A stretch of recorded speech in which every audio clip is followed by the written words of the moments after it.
Fala aí pessoal, tudo certo? Mais um vídeo aqui no canal no ar para falar sobre o fim de semana da base, né? O fim de semana da base que encerrou ontem, claro, esse vídeo hoje, né? Eu tô gravando domingo à noite, mas certamente tentando para vocês aí na segunda-feira, tá? Mas, como sempre, sub-17, sub-20 acompanhamos aqui. Sub-20, claro, não deu para ser pessoalmente, porque jogou no sábado às 3 horas da tarde e 4 horas o Santos jogou no profissional, né? Então não tinha como estar os dois ao mesmo tempo, evidente. Já o 17 jogou no domingo, 11 horas da manhã. O 20 perdeu para o Red Bull Bragantino por 2-0 em casa, né? E o 17 venceu a Ferroviária por 4-1. Ferroviária, perdão, por 4-1 também em casa, né? O 17, como foi presencial, vocês sabem, tem aquelas entrevistas exclusivas, dois autores dos gols, né? Foram 4 gols de jogadores diferentes. Dois deles falaram com a gente no canal, mas daqui a pouco eu falo. Primeiro vamos falar do Sub-20, porque o Sub-20 eu assisti o primeiro tempo no dia, claro, lá na Vila, já estava na Vila, fiquei assistindo lá no celular, e o segundo hoje, né, que eu estava em casa. Eu vou falar até de forma mais rápida, porque a gente tem uma questão, né, nesse jogo, que foi o Santos entrou com o time misto, né? O Santos entrou com o time bem. Eu posso até falar que reserva, que tinha alguns titulares ali, poucos, mas enfim. Porque lembrando que quarta-feira, 5h45, tá? Vai passar no Sport TV as quartas de final, né? As quartas de final, mas é jogo único, do Brasileirão Sub-20. Palmeiras e Santos, lá no Bruno José Daniel, em Santo André, tá? Vai passar no Sport TV, repito. Então, por isso que poupou, né? O Santos poupou. E até dá para entender, né? Normal, né? Ter poupado e tudo mais. Até porque o Brasileirão é com certeza mais importante, claro.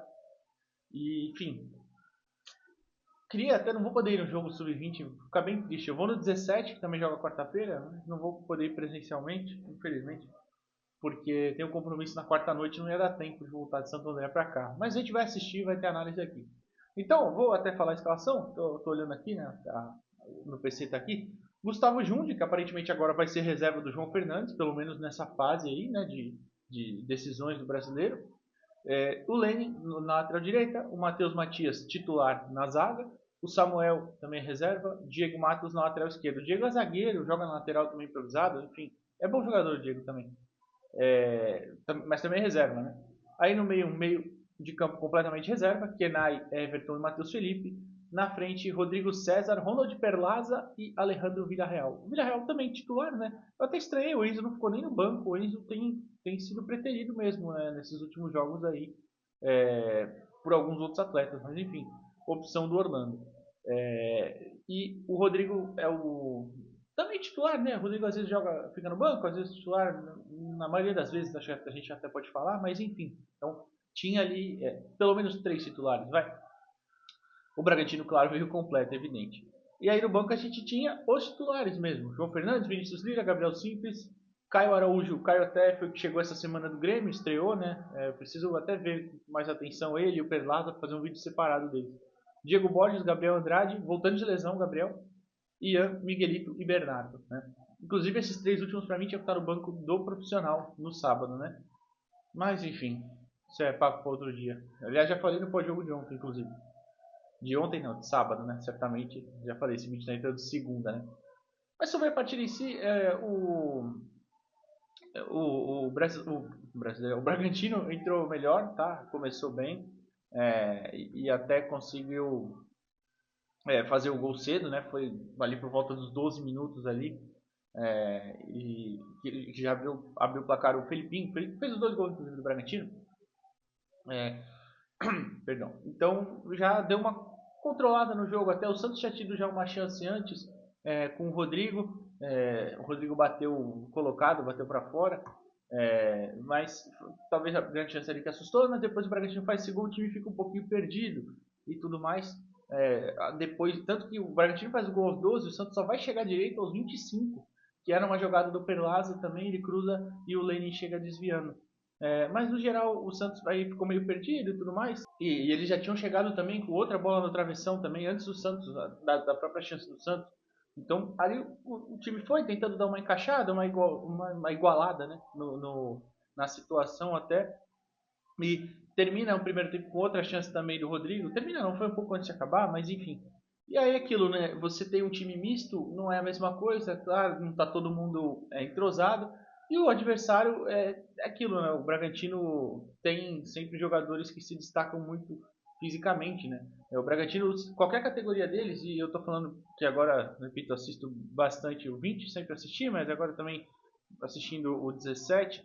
O Bragantino, qualquer time deles, você vai ver meninos grandes, meninos fortes, rápidos, tipo, eles tratam muito bem essa parte física, né, do elenco. Então, muitas vezes compensa, né? Você tem jogadores às vezes que não são dos mais técnicos, dos mais brilhantes, mas você tem ali e compensam fisicamente. Enfim, e muito disso eles conseguiram crescer na partida, né? E aí no intervalo o Santos volta só com uma alteração, né? O Andrade no lugar do Villarreal, mas logo depois o Bragantino já fez o segundo gol, né? E aí já deu uma quebrada total no Santos, que só foi voltar a acordar mais ou menos quando o, os titulares já entraram, né? O Ian entrou primeiro junto com o Caio Araújo estreando, depois entrou o Miguel, o Gabriel Simples, o Bernardo e o Vinícius Lira. E aí o Santos já começou a criar, teve volume e tal, mas aí o Bragantino já se fechou lá e conseguiu tranquilamente a segurar a vitória, né? Teve um pênalti não marcado para o Santos, não, o pênalti foi absurdo, foi muito dentro da área, muito dentro da área mesmo, e a hora que marcou fora. É... Contra o Cruzeiro, por exemplo, foi contra a gente, né? Foi o inverso, né? O cara do Cruzeiro estava muito fora da área e marcou dentro, mas enfim, né? Paciência. Mas perdeu o Santos e ficou ali na terceira colocação atualmente da segunda rodada da terceira fase, né? É bom lembrar, o grupo que tem o Red Bull Bragantino liderando agora com 6 pontos, o Mirassol está em segundo com 3, o Santos em terceiro com 3, o Mirassol está na frente por causa do saldo de gols, né? E o quarto é o Sertãozinho com 0. O Sertãozinho perdeu os dois jogos, né? Para o Santos de 2-1 e para o Mirassol foi uma goleada, acho que foi 4-0. Deixa eu ver aqui, é isso mesmo, 4-0. Próxima rodada, o Santos pega o Mirassol, pelo Paulista, né? Também fora de casa. As duas próximas agora é o Mirassol, na verdade. Primeiro fora e depois em casa.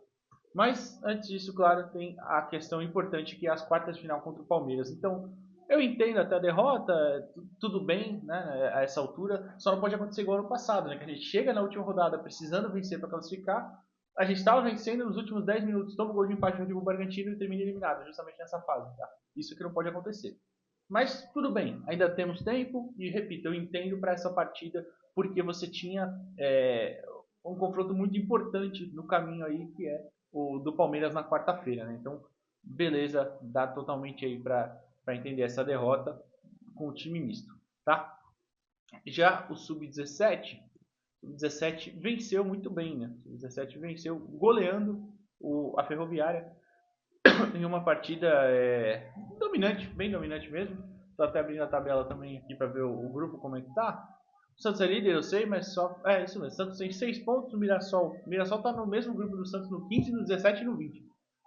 Mas o Santos é líder com 6, o Mirassol tem 4, a Ferroviária tem 1 e o Comercial Tietê tem 0. O Santos bateu o Comercial Tietê na primeira rodada por 1-0, né? Primeira rodada dessa fase, né? Só pontuando. Mas é uma partida difícil que o Santos fez ficar fácil, né? Para ser bem justo. Vale lembrar que a equipe estava sem o Rafa Gonzaga, lateral esquerdo, convocado para a seleção sub-16. O João Pedro, nosso goleiro prodígio aí, que também treina no profissional, vai para os jogos no profissional direto, né? Também está fora, está convocado com a seleção, né? Então não estava à disposição, claro. E o técnico, o Helder Campos, está lá na seleção sub-16 também, né? Fazendo um período lá de como auxiliar e tudo mais. Então quem comandou a equipe foi o Fabrício Monte, que é técnico do Sub-15, o Fabrício, se não estou enganado. E aí quem treinou o Sub-15 foi o Cristiano Troisi, que é treinador do Sub-16. Sub-16 tem os treinos, tem alguns torneios, mas não tem competições igual o Campeonato Paulista, tá? Só para explicar. Mas enfim, o 17 foi a campo com o Paulo Henrique, Guilherme Cruz, Rian, João Ananias, fez uma partidaça o João Ananias, o Nicolas Augusto, o Gabriel Paes, o Lucas Jaime e o Murilo Pará. Na frente o Padula, o Matheus Xavier e o Luca Meireles. Time praticamente força máxima, né? No banco a gente tinha alguns, claro, que entram sempre, como o João Alves, o Murilo Teixeira. O João até, acho que a gente pode considerar titular, né? Não sei, ele e o Padula revezam ali também. O Vinícius Fabri também entrou, o Juninho, que entrou e fez gol também, são ali figurinhas mais carimbadas, mas acho que tirando o João Alves, que muitas vezes é titular, o resto era o time com força máxima mesmo. E claro, o Nicolas Augusto na lateral esquerda, porque o Rafa Gonzaga está na seleção, né? Ainda entraram até, só para falar as substituições aqui, eu anotei, mas não anotei todas no meu caderno. No intervalo voltou o Yuri Soares e o Juninho. Depois, com 15 minutos, o Assis e o Lucamara entraram. E depois, no final, ainda teve o Fabiano Vinícius Teixeira, o Murilo Teixeira e o Vinícius Fábio entraram depois, tá? E os gols foram do Murilo Pará, abriu o placar cedo. O Murilo Pará é um meia bem rápido, bem ágil também, né, que sai bastante do centro do campo. Ele cai para os lados, foi assim que ele fez o gol, né, uma bola na direita. Ele entrou, bateu bem na saída do goleiro, o Santos abriu o placar cedo, começou a controlar o jogo, uma tranquilidade muito boa, muito interessante. Até porque eu já falei, esse time do Sub-17 tem muito talento, mas os reservas têm uma queda ali de diferença para os titulares, claro, mas então é sempre bom quando já domina desde cedo, faz gols e tudo mais. Enfim. E sobre o Murilo Pará, até eu inclusive falei com ele hoje, né, entrevistas com ele, Murilo Pará e Matheus Xavier, já falei, mas eu quis falar porque ele estava muito participativo, mas estava buscando a bola não só dos lados, como ele costuma se movimentar tanto, como lá atrás. Ele pegava muita bola de trás e ia carregando ela. E, inclusive, eu até falei no outro jogo aqui do Sub-17, uma partida que ele foi bem mal, que eu falei, pô, eu achei estranho, porque ele é um cara que tem muita qualidade para filtrar, que sempre participa do jogo, e naquele jogo ele não estava. É absolutamente normal, né? Acontece. Mas ontem ele fez diferente, né? Então, só para pontuar isso aí. Depois, o Santos faz o segundo com o Matheus Xavier, um ótimo cruzamento do Guilherme Cruz. O Guilherme Cruz tem uma qualidade para bater na bola, cruzamento certeiro atrás de cruzamento certeiro. E aí o Matheus entrou de cabeça livre e fez o segundo. E o Santos estava muito bem na partida, dominando, repito, fez realmente a partida ficar fácil, né? No segundo tempo, eles dois que saem, inclusive o Guilherme Cruz e o Matheus Xavier, mais porque tomaram pancadas feias os dois tomaram ali no primeiro tempo, mas também porque tem o sub-20, eles reforçam o sub-20 direto, né? Então acredito que quarta-feira eles vão para o jogo, por isso que já foram substituídos cedo, né? Inclusive o sub-17 até joga na quarta pelo Brasileirão, né? Joga contra o América Mineiro. Mas, né, do 20 é mais importante, o 17 já está classificado, só falta garantir a liderança, mas e o 20 é aquele jogo decisivo, né? Então todo reforço vai ser bem-vindo, né? Mas é isso. E o segundo tempo, uma diminuída no ritmo. O Santos faz 3-0 no chute do Gabriel Paes que desvia no Luca Meireles. Inclusive o árbitro deu o gol do Luca Meireles. Depois faz o quarto com o Juninho no lançamento acho que foi do Rian. Não lembro se foi do Rian ou se foi do Assis. Um dos zagueiros lança, o Nicolas Augusto ganha muito bem. Só rola pro Juninho, quase sem goleiro, fazer o gol. Mas aí é aquilo. E aí a Ferroviária diminui. Também numa vacilada, né, da zaga. E do goleiro, acho que o Paulo Henrique também poderia ter saído, apesar de ele já ter feito antes uma boa defesa saindo do gol e uma ótima defesa também no chute de longe. Achei que faltou comunicação entre ele e o zagueiro para sair e ele buscar fazer a defesa, né? Mas enfim, 4-1. O camisa 10 da Ferroviária, bom jogador, viu? Bom jogador mesmo, encheu o saco do Santos o jogo inteiro, no sentido de jogar bem, claro.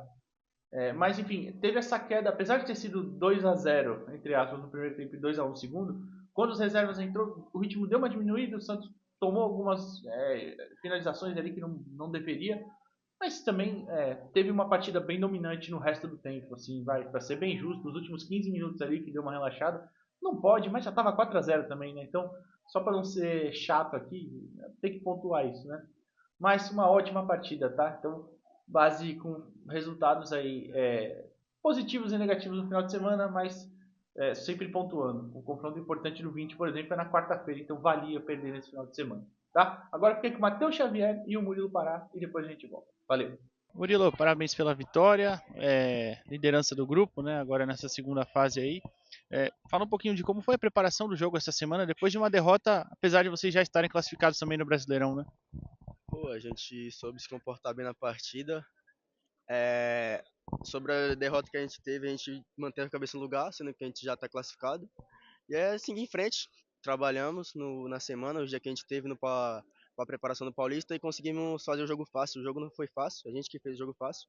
E é isso, agora manter a sequência e que quarta já tem o próximo jogo do Brasileiro. Agora é cabeça no lugar e seguir em frente.